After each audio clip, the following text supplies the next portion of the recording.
झाण गिए कम्म कलंक डहे भी निच निरंजन नान में ते परमपन बेबी ते परमपन बेबी।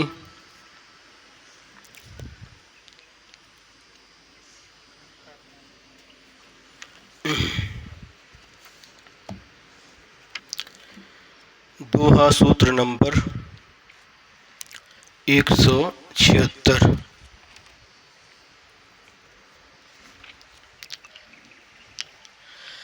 निम्मल फलिह जेम जिय भिन्नो पर किय भाव अपसहावह तेम मुनि सयलु बिकम्म सहाव। कुणाल,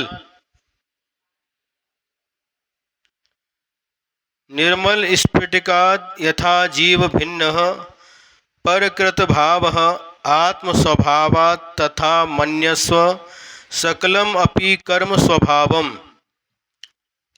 हे जीव, यथा परकृत भाव निर्मल स्फटिकात भिन्न, जैसे नीचे के सब डंक महानिर्मल स्फटिक मणि से जुदे हैं, उसी प्रकार से आत्म स्वभावात् सकलम अपि कर्म स्वभावम मन्यस्व, उसी प्रकार से आत्म स्वभाव से सभी शुभाशुभ कर्म भिन्न है। कल जो उदाहरण दिया था, स्फटिक मणि के नीचे जैसा रंग लगा दो वैसी स्फटिक मणि परिणमन कर जाती है, उसी प्रकार की दिखाई देती है। तो यहाँ पर कह रहे हैं कि वह जो रंग लगाया है वह स्फटिक मणि से अलग है, भिन्न है। उसी प्रकार से जितने भी शुभाशुभ कर्म हैं वह सभी आत्म स्वभाव से भिन्न है, ऐसा तुम जानो। तामेव देहात्मनोर भेद भावनाम दृढ़यति। अब उसी शरीर और आत्मा में भेद भावना दृढ़ करते हैं। जेम सहाव्यम निम्मलौ फलिहौ तेम सहाओ भंतिये मैलुम मन्निजिय मैलौ देख बिकाओ। यथा स्वभावेन निर्मलः स्फटिकः तथा स्वभाव भ्रांत्या मलिनम मा मन्यस्व जीव मलिनम दृष्ट्वा कायम।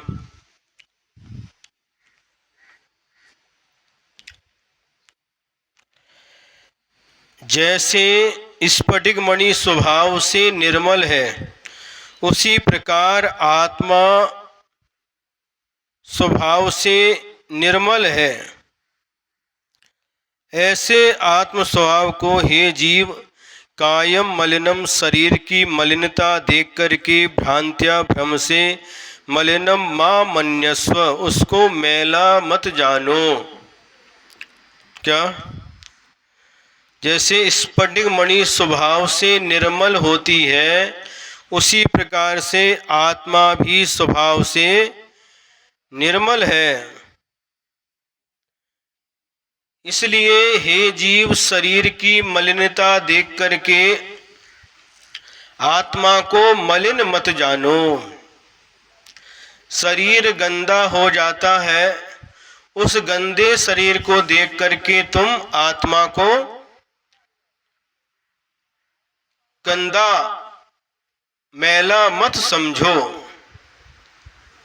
उसका तो स्वभाव निर्मल है। शरीर के मलिन होने से आत्मा कभी भी मलिन नहीं होती। अब इसी बात को आगे के दोहा सूत्रों के माध्यम से बताते हैं। पूर्वोक्त भेद भावनाम रक्तादि वस्त्र दृष्टांतेन व्यक्ति करोति चतुष्कलेन। अब पूर्व में कही हुई भेद भावना को रक्त आदि वस्त्र के दृष्टांत के माध्यम से व्यक्त करते हैं। सुनो, ध्यान से सुनो। उधर भी देखते रहना। रत्ते बत्थे जेम बहु देहु न मन्नई रत्तु देहिम रत्तिम नानितः अपुन मन्नई रत्तु जिन्निम बत्थिम जेम बहु देहु न मन्नई जिन्नु देहिम जिन्निम नानितः अपुन मन्नई जिन्नु रक्तेन वस्त्रेण यथा बुधा देहं न मन्यते रक्तम देहेन रक्तेन ज्ञानी तथा आत्मानं न मन्यते रक्तम जीर्णेन वस्त्रेण यथा बुधः देहं न मन्यते जीर्णम देहेन जीर्णेन ज्ञानी तथा आत्मानं न मन्यते जीर्णम। क्या कह रहे हैं? यथा बुधा रक्ते वस्त्रे देहम रक्तम न मन्यते, जैसे कोई बुद्धिमान व्यक्ति लाल वस्त्र से, कोई व्यक्ति लाल कपड़े पहने हैं तो उससे शरीर को लाल नहीं मानता। लाल कपड़े पहने हुए व्यक्ति को देख करके उसका शरीर लाल नहीं मानता। उसी प्रकार से ज्ञानी देहे रक्ते आत्मानं रक्तम न मन्यते, उसी प्रकार से वीतराग निर्विकल्प स्वसंवेदन ज्ञानी शरीर के लाल होने से आत्मा को लाल नहीं मानता। समझ में आ रहा है क्या?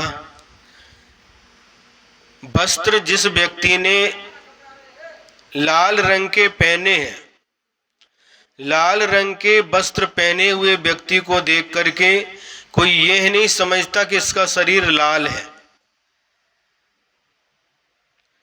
कपड़े की लालिमा देख करके शरीर को लाल नहीं समझते। उसी प्रकार से शरीर लाल होने पर आत्मा लाल नहीं होती। शरीर लाल भी होता है क्या?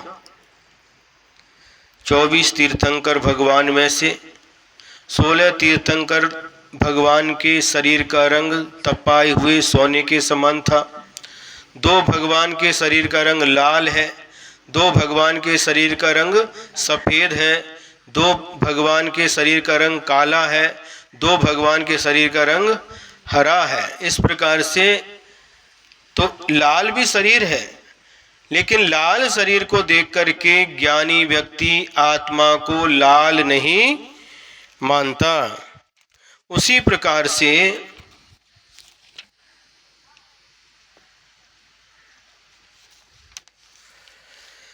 यथा बुधा वस्त्रे जीर्णे देहम जीर्णम न मन्यते, जैसे कोई व्यक्ति कपड़े को जीर्ण देखता हुआ उसके शरीर को जीर्ण नहीं मानता। मान लो किसी का शरीर पर जो कपड़ा है और वह कपड़ा जीर्ण मतलब पुराना हो गया और उसमें बीच बीच में से छेद भी आ गए हैं, तो ऐसे कपड़े को देख करके ज्ञानी व्यक्ति उसके शरीर को जीर्ण नहीं मानता, पुराना नहीं मानता। उसी प्रकार से शरीर के देहे जीर्णे आत्मानं जीर्णम न मन्यते, शरीर जीर्ण शीर्ण हो जाने पर ज्ञानी व्यक्ति आत्मा को जीर्ण शीर्ण नहीं मानता।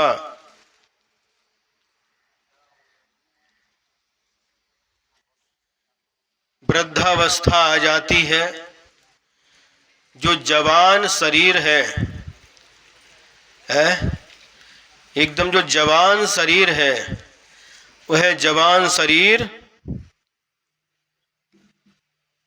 वृद्ध हो जाता है, और जब वह शरीर वृद्ध हो जाता है, मुंह में से दांत निकल जाते हैं, बाल सफेद हो जाते हैं, चेहरे पर झुर्रियां आ जाती हैं, चेहरे की रौनक समाप्त हो जाती है, चेहरे की चमक फीकी पड़ जाती है, और दांत निकलने से इधर क्या होता है, गड्ढे पड़ जाते हैं।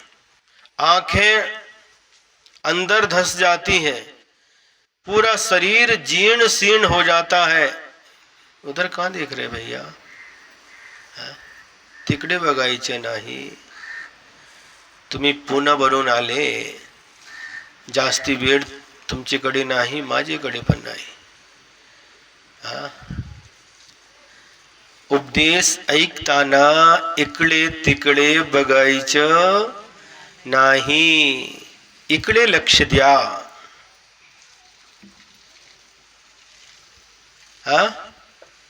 तिकडे काय?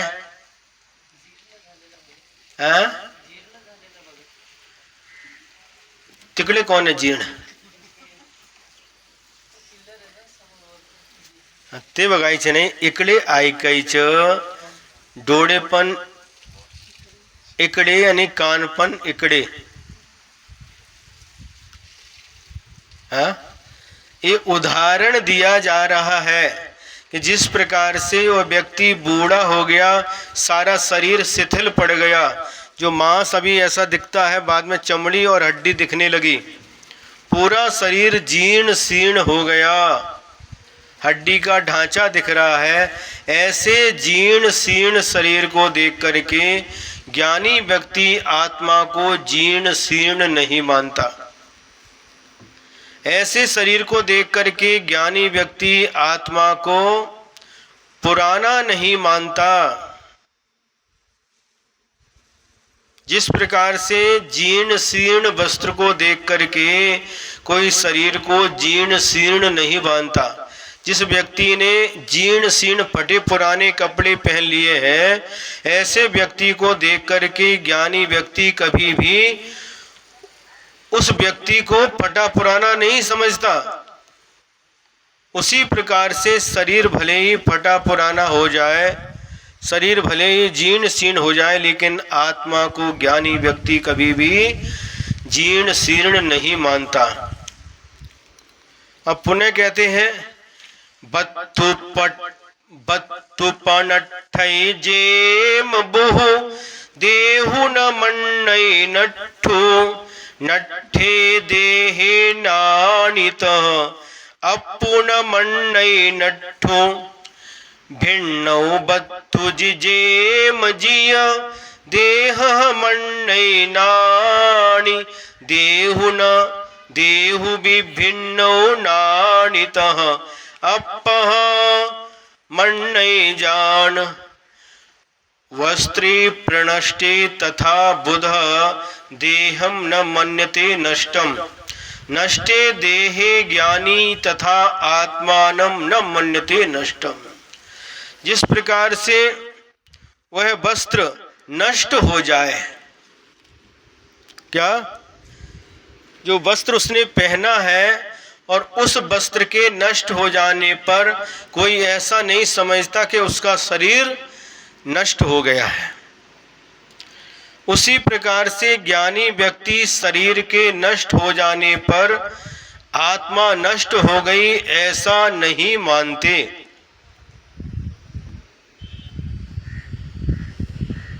नहीं समझ में आया? शरीर के नष्ट हो जाने पर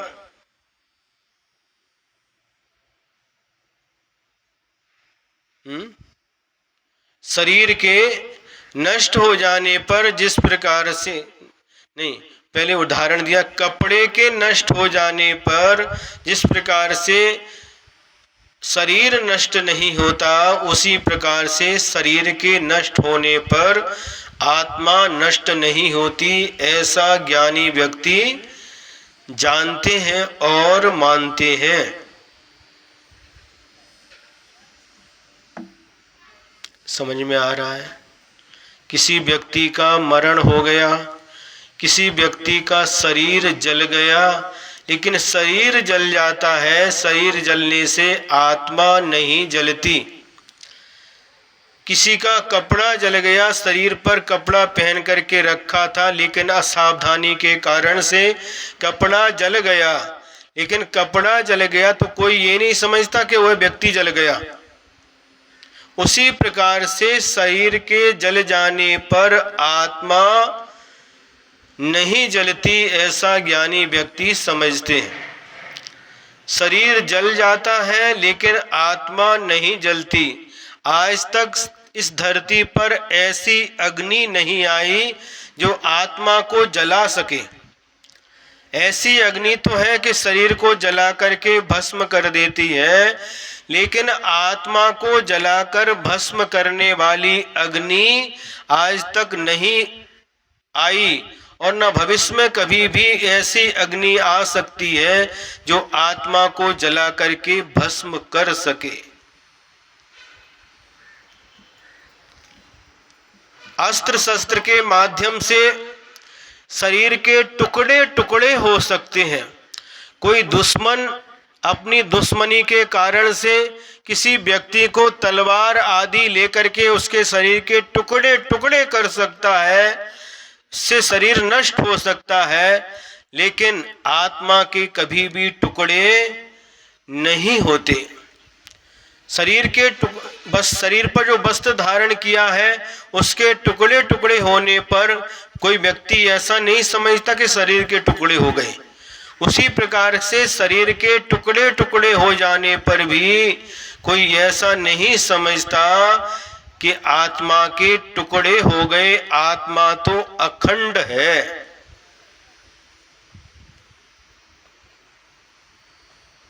समझ में आ रहा कि नहीं है? इस शरीर को नष्ट होने के कई प्रकार हैं। कई प्रकार से यह शरीर नष्ट हो जाता है, समाप्त हो जाता है। अग्नि के माध्यम से एक उदाहरण दिया, अस्त्र शस्त्र के माध्यम से दूसरा उदाहरण दिया, और भी अन्य कारणों से भी यह शरीर नष्ट हो जाता है। किसी ने जहर खा लिया तो भी यह शरीर नष्ट हो जाता है। एक्सीडेंट आदि के माध्यम से भी शरीर नष्ट हो जाता है, और भी अन्य निमित्त को लेकर के भी यह शरीर नष्ट हो जाता है।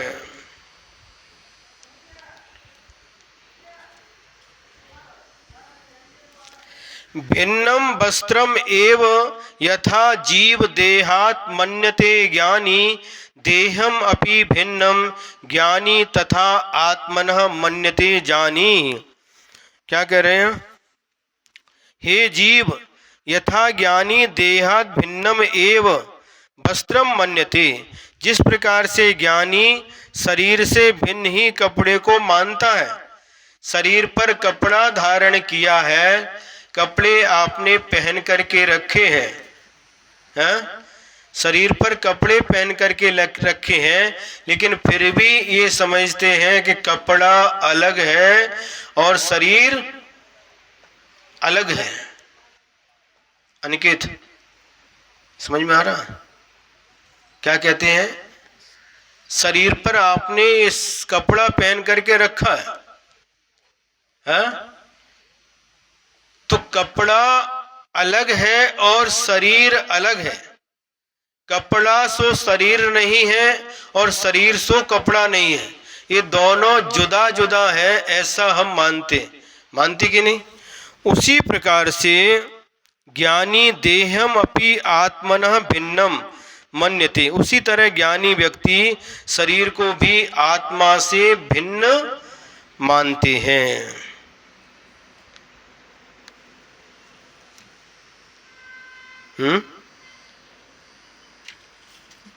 बात समझ में आ रहा कि नहीं है?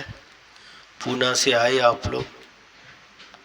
ये भैया क्या अमोल आदित्य, ये सागर के पास सागर जिला में एक देवरी गांव है जो बीनावाड़ा से 8 किलोमीटर दूर है। और जब गुरुदेव बीनावाड़ा से बिहार करके देवरी जाते थे तो आहारचर्या देवरी में ही होती थी। सुबह सुबह जब बिहार करते थे तो देवरी में आहार करके आगे गौर झामर सुरकी होकर के सागर की तरफ जाते थे। कई बार आना जाना हुआ। आप देवरी से आए हैं लेकिन अभी पूना में रहते हैं, चिंचवड़ में, और कह रहे थे कि पिछली बार ये लोग जब बिहार कराते थे उनकी फ़ोटो ग्रुप में देखते थे तो हमको भी लगता था कि हम भी कब बिहार कराने महाराज जी के पास जाएंगे। और आज यह अवसर सौभाग्य प्राप्त हो गया है। रात को 10 बजे निकले थे पूना से और 1 बजे यहाँ आ गए, और सुबह जब हम बाहर निकले तो बाहर ये लोग खड़े थे। तो इस प्रकार का ये सौभाग्य बार बार मिले, ऐसी भावना भाना चाहिए। बुंदेलखंड में तो प्राय करके साधु बने ही रहते हैं। जब से गुरुदेव आचार्य श्री विद्यासागर जी महाराज बुंदेलखंड में उनका प्रवेश हुआ है, तब से बुंदेलखंड में तो साधु प्राय करके बने ही रहते हैं। उनका व्यवहार बुंदेलखंड में बहुत होता है, लेकिन यहाँ पर पूना आदि में साधुओं का व्यवहार दुर्लभ होता है। और दुर्लभता से जब कभी ऐसा अवसर प्राप्त होता है तो उस अवसर का पूरा लाभ उठाना चाहिए। और आज 6 बच्चे अंबड़ से भी आए। पिछली साल हम ग्रीष्म काल में लगभग कितने महीने, 2 महीने से भी कुछ समय ज़्यादा था, अंबड़ में थी। जालना के पास अंबड़ गांव है, अच्छी समाज है और बच्चे भी बहुत अच्छे हैं, सेवा भावी है। वहाँ पर लगभग 2 महीने हमारा व्यतीत हुआ। इसी समय गर्मी का समय था, अप्रैल मई का महीना था। बहुत इन बच्चों ने बहुत सेवा की और आज इनकी भी भावना बनी कि महाराज जी का विहार पूना तक कराएंगे। इसमें जो पृथ्वी है ये बार बार आने का भाव होता था, लेकिन कुछ न कुछ अंतराय आ जाता था। पृथ्वी है और प्रथमेश है, श्रवण है, ऋषि है, रंजीत है और एक है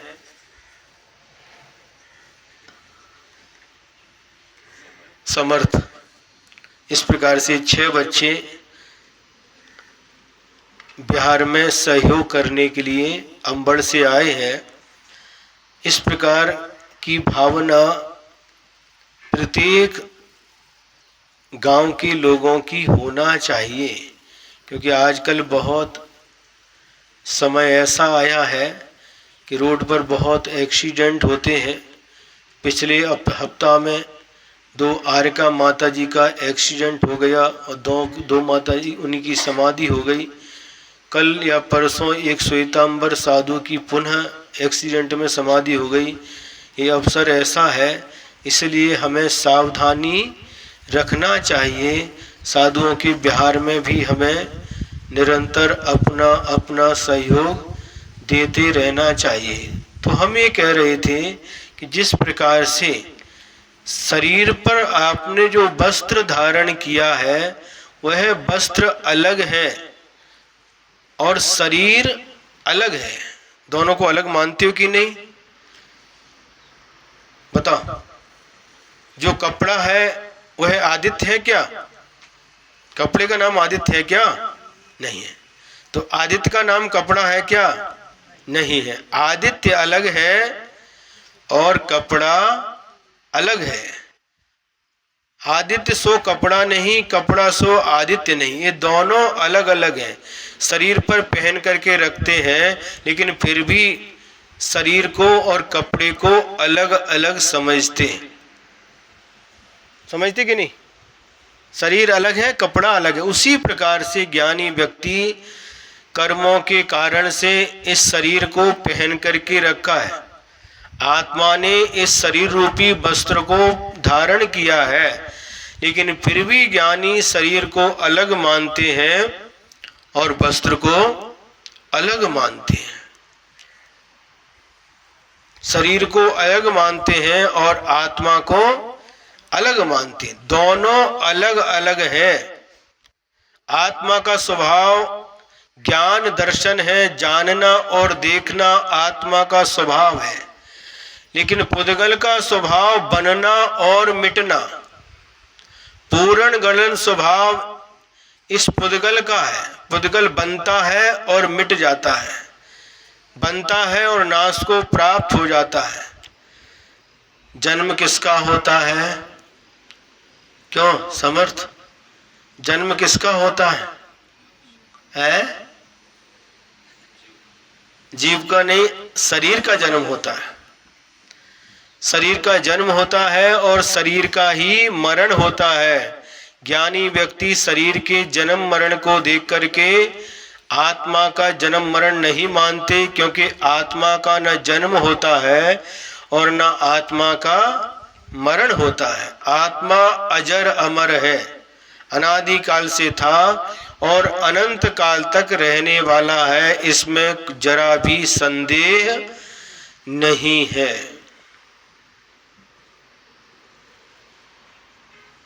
महाराज कड़ते पण वळत नाही है? हाँ।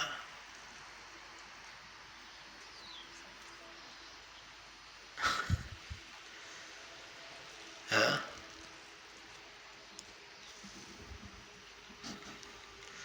क्या हो रहा है?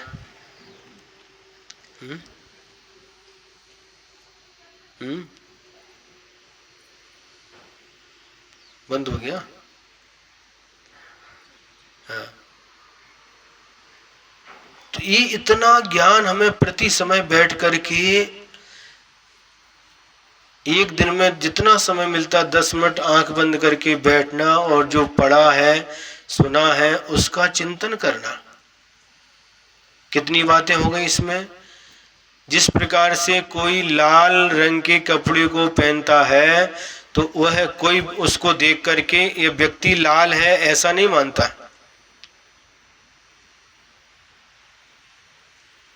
उसी प्रकार से शरीर के लाल होने पर ज्ञानी आत्मा को लाल नहीं मानता।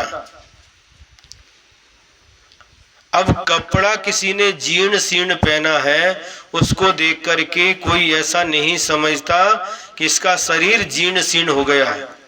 उसी प्रकार से ज्ञानी शरीर को जीर्ण शीर्ण देख करके आत्मा को जीर्ण शीर्ण हुआ नहीं मानते। अब इसके बाद में शरीर के नष्ट हो जाने पर नहीं, कपड़े के नष्ट हो जाने पर यह कोई नहीं समझता कि शरीर नष्ट हो गया। उसी प्रकार से शरीर के नष्ट हो जाने पर ज्ञानी आत्मा को नष्ट हुआ नहीं मानते। और जिस प्रकार से कपड़ा अलग है और शरीर अलग है, भले ही कपड़ा शरीर पर धारण किया है लेकिन दोनों जुदा जुदा है, दोनों को एक नहीं मानते, शरीर से कपड़े को भिन्न मानते हैं। उसी प्रकार से ज्ञानी लोग आत्मा को शरीर से भिन्न मानते हैं। बस लगभग मिलती जुलती इसी प्रकार के श्लोक समाधि तंत्र ग्रंथ में आचार्य पूज्यपाद स्वामी ने लिखे हैं। पूज्यपाद स्वामी का अनुकरण करके लगभग योगींद्र देव स्वामी ने इसी प्रकार के ये दोहा सूत्रों की रचना की है।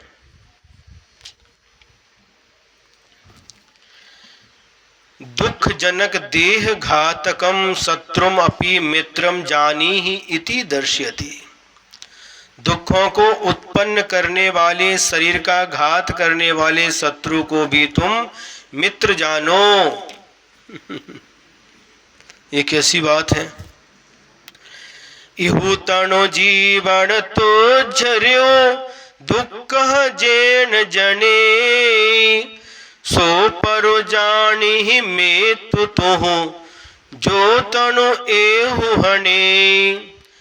इयम तनु जीव तव रिपुः दुखानि एन जनयति, तम परम जानीहि मित्रम त्वम यह तनु एताम हंति।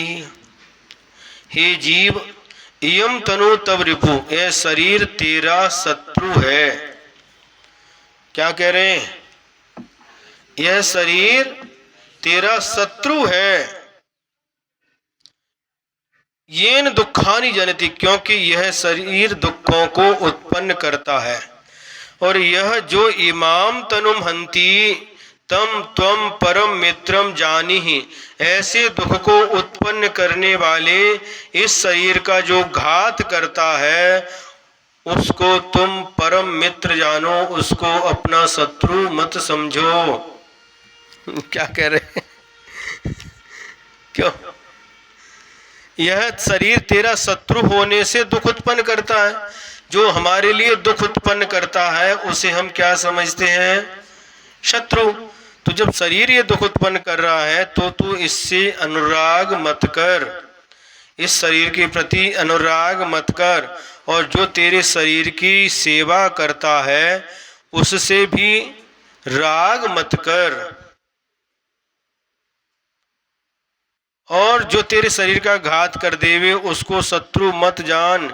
जब कोई तेरे शरीर का विनाश करे तब वीत राग चिदानंद ज्ञान स्वभाव परमात्म तत्व की भावना से उत्पन्न जो परम समरसी भाव है उसमें लीन होकर के शरीर के घातक पर द्वेष मत कर। जैसे महाधर्म स्वरूप युधिष्ठिर, पांडव आदि पांचों भाइयों ने दुर्योधन आदि पर द्वेष नहीं किया, उसी तरह सभी साधुओं का यही स्वभाव है कि जो अपने शरीर का घात करे उससे द्वेष नहीं करते, सबसे के प्रति मैत्री भाव ही धारण करते हैं। पांचों पांडव उन्होंने मुनि दीक्षा धारण कर ली और मुनि दीक्षा धारण करने के बाद में तपस्या कर रहे हैं खड़े होकर के। दुर्योधन आदि कौरव आते हैं और शत्रुता के कारण से लोहे के आभूषण बनवाते हैं। किसके? किसके? लोहे के। और लोहे के आभूषण बना करके उनको भट्टी में तपा करके लाल लाल करके उनके शरीर पर पहना देते हैं। लोहे के गरम तपे हुए लाल लाल ऐसे तपे हुए उसको गले में डाल दिया, जो हाथ के उसमें हाथ में पहना दिया, कमर में डाल दिया, पूरा शरीर जलने लगता है। लेकिन वह युधिष्ठिर, भीम और अर्जुन तीनों पांडव तो समता भाव के साथ में शांत भाव से उसको सहन करते हैं। और उनकी जो विचारधारा है, उनकी जो सोच है वह अलग ही प्रकार की होती है। उनकी विचारधारा सबसे अलग चलती है। वह सोच रहे हैं जो जल रहा है वह मैं नहीं हूं। जिसको गरम गरम लोहे के आभूषण बना करके पहनाए हैं वह मैं नहीं हूं। मैं तो नित्य आनंदमय आत्मा हूं और आत्मा कभी जलती नहीं है। इन लोगों ने जो पहनाए हैं उन दुर्योधन आदि के प्रति शत्रुता का भाव भी नहीं करते और समता भाव से उसको सहन कर लेते हैं। तो इन तीनों पांडवों को निर्वाण यानी मोक्ष की प्राप्ति हो जाती है। लेकिन नकुल और सहदेव जो दो छोटे पांडव थे वह मन में विचार करते हैं कि अरे मैंने तो ये दुख सहन कर लिया, मैं सहन कर रहा हूं, लेकिन मेरे भाई कैसे सहन करते होंगे। बस इसी विकल्प के कारण से उनका मरण हुआ, समाधि मरण हुआ और मरण करके वो दोनों पांडव नकुल और सहदेव मोक्ष नहीं गए किंतु सर्वार्थ सिद्धि में देव बने हैं। और सर्वार्थ सिद्धि के जो देव होते हैं वह नियम से अगले भव में मनुष्य बनते हैं और मुनि बनते हैं नियम से, और उसी भव से मोक्ष चले जाते हैं। सप्लीमेंट्री आ गई। सप्लीमेंट्री समझते हैं? हाँ? 3 पांडव तो पास हो गए। हाँ 10 मिनट बस।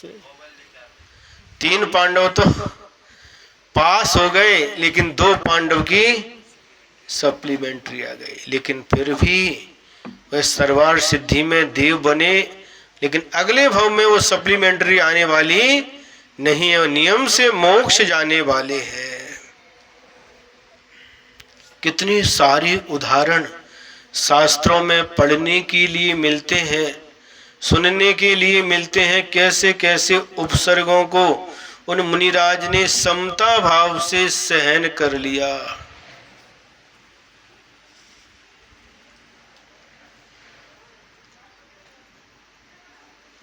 सुकौशल नाम के मुनि महाराज और उनकी माँ जो थी मरण करके सिंहनी बन गई और द्वेष के कारण मुनि महाराज को खा गई।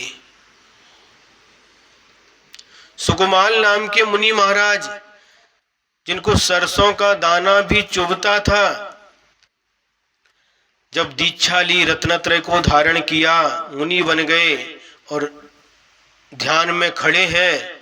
एक तरफ श्यालिनी पूर्व भव के बैर के कारण से आई है और उनके पैर का मांस नोच नोच करके खा रही है, और दूसरे पैर का मांस उसके 2 बच्चे नोच नोच करके खा रहे हैं।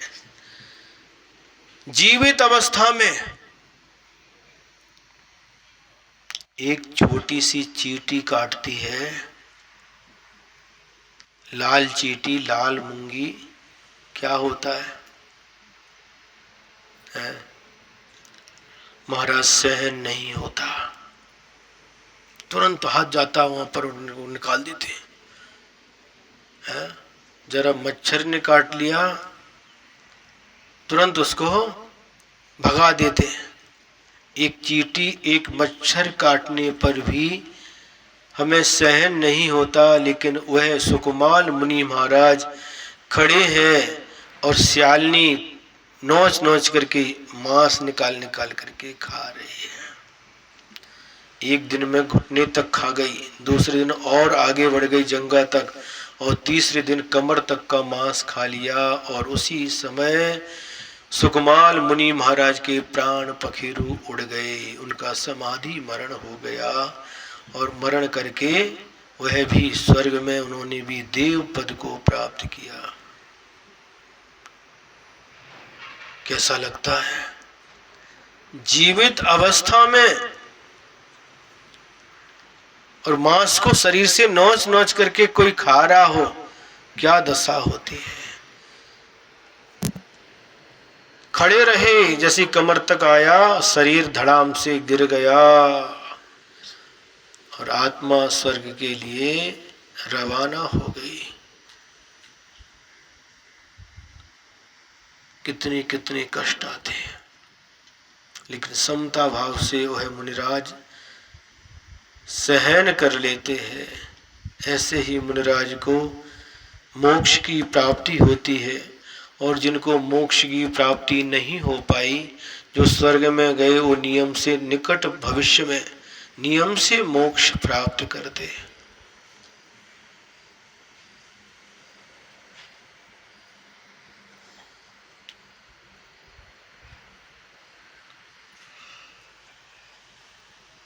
श्रवण समझ में आ रहा है? कैसी दशा होती है? कैसी दशा होती है? सोचो, विचार करो। धन्य है वह मुनिराज, ऐसी भीषण इस उपसर्ग को सहन कर लेते हैं। उनके घोर तप को नमस्कार है, उनकी सहन शक्ति को नमस्कार है, उनकी समता भाव को नमस्कार है।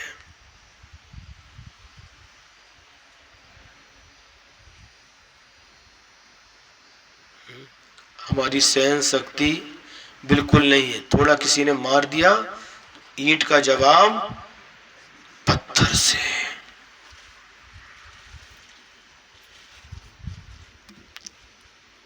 ईंट मारी तो पत्थर लेकर के खड़े हैं उसको मारने के लिए। ईंट का जवाब पत्थर से।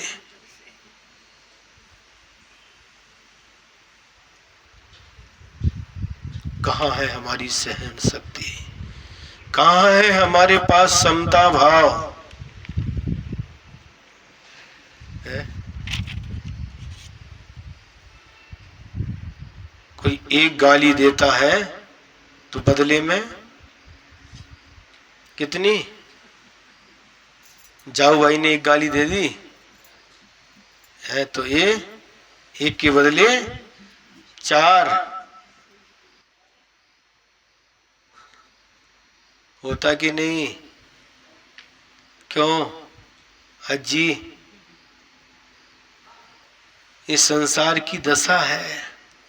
हमारी सहन शक्ति कितनी कमजोर है, जरा भी हम सहन नहीं कर पाते। जरा से हम उबल जाते हैं। उबलना समझते? जैसे पानी को आग पर रखो और फिर जब ऐसा होता ना, उसको उबलना कहते हैं। हम जरा से में उबल जाते हैं। कहाँ है हमारे पास सहन शक्ति? 2 भाइयों के बीच में है, जब कभी द्वंद्व छिड़ जाता है, संघर्ष छिड़ जाता है, सगे भाई भी एक दूसरे के प्राण लेने के लिए तैयार हो जाते हैं।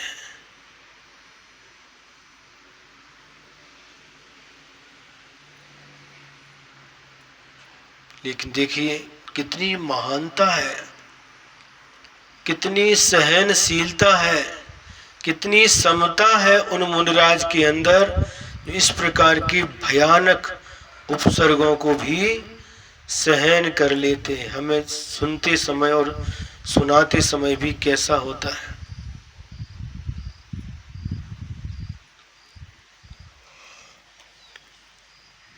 काय करे छे?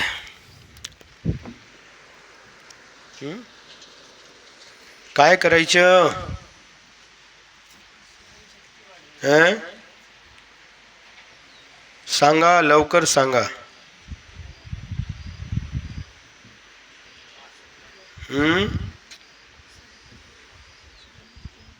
तारीख कितनी आज? 30/5।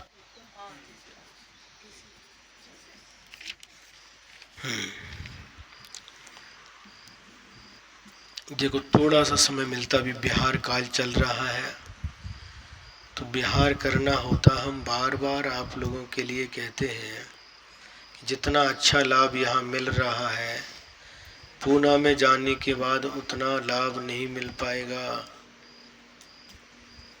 इसलिए समय का ध्यान रखते हुए समय से आकर के, जब आप स्कूल जाते हैं या कॉलेज जाते हैं तो पहले टीचर या प्रोफेसर आते हैं कि पहले स्टूडेंट आते हैं? बताओ। दीपिका, दीपिका, अदिति, अदिति, कौन पहले आता है? स्टूडेंट आते हैं। तो आप टीचर हैं या स्टूडेंट हैं? हैं? प्रोफेसर हैं या स्टूडेंट हैं? स्टूडेंट हैं। तो आपको पहले आना चाहिए कि नहीं?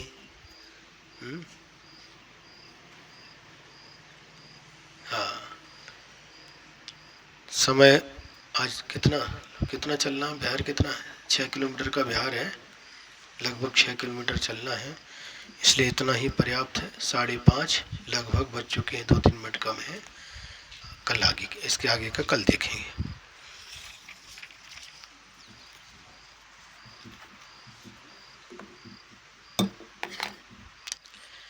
यदर्थ मात्रा पदवाक्यहीनं मया प्रमादाद्यदि किंचनोक्तम् तन्मे क्षमित्वा विदधातु देवी सरस्वती केवल बोधिलब्धिं। बोधिः समाधि परिणाम शुद्धि स्वात्मोपलब्धि शिव सौख्य सिद्धि। चिंतामणिं चिंतित वस्तुदाने त्वां वन्द्यमानस्य ममास्तु देवी, त्वां वन्द्यमानस्य ममास्तु देवी। द्वादशांग जिनवाणी माता की, परम उपकारी परम पूज्य आचार्य गुरुवर श्री विद्यासागर जी महाराज की 9 बार नमोकार मंत्र।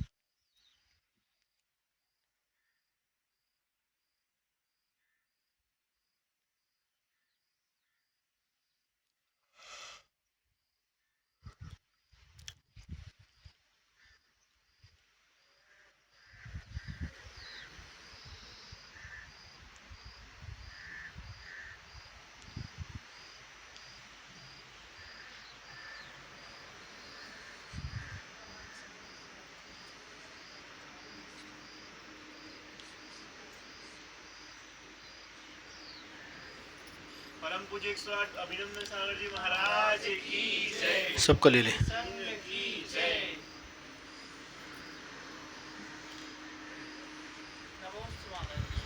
सबका ले लें। 1 मिनट।